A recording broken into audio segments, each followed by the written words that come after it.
You can find them on Twitter, you can find them on the gram. After listening to their podcast, you'll be sitting there like, damn, taking their teaching from one level to the next, reaching up to Canada and down to Mexico. Let students feel capable instead of squashed, I guess, instead of limited, instead of compliant.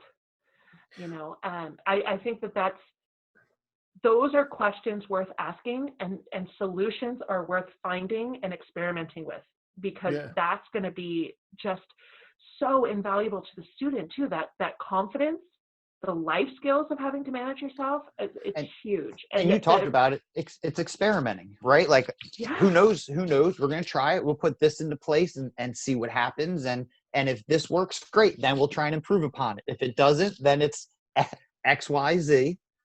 You also have to be a teacher who's willing to reflect on their practice, right? Like, in order to experiment, if you're not going to reflect, I mean, it's a tough road. And I think the other thing I wanted to say was like you were saying, Marisa, the life skill. I think a lot of times when it's so teacher driven, we're teaching learned helplessness. Yes.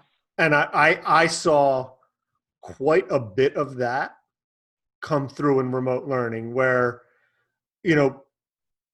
students were almost waiting to ask me a question or typing a question into Google Classroom that they could have typed into Google and found the answer to, or went and saw a YouTube video. Thanks for listening to the Teacher Nerds podcast. Keep up with every new episode by subscribing on Apple Podcasts, Spotify, Google Podcasts, Anchor, or anywhere you listen. Remember to visit teachernerds.com, and that's nerds with a Z. Follow us on Twitter @TeacherNerds and on Instagram @TeacherNerdsPodcast. And thank you for being one of the Teacher Nerds.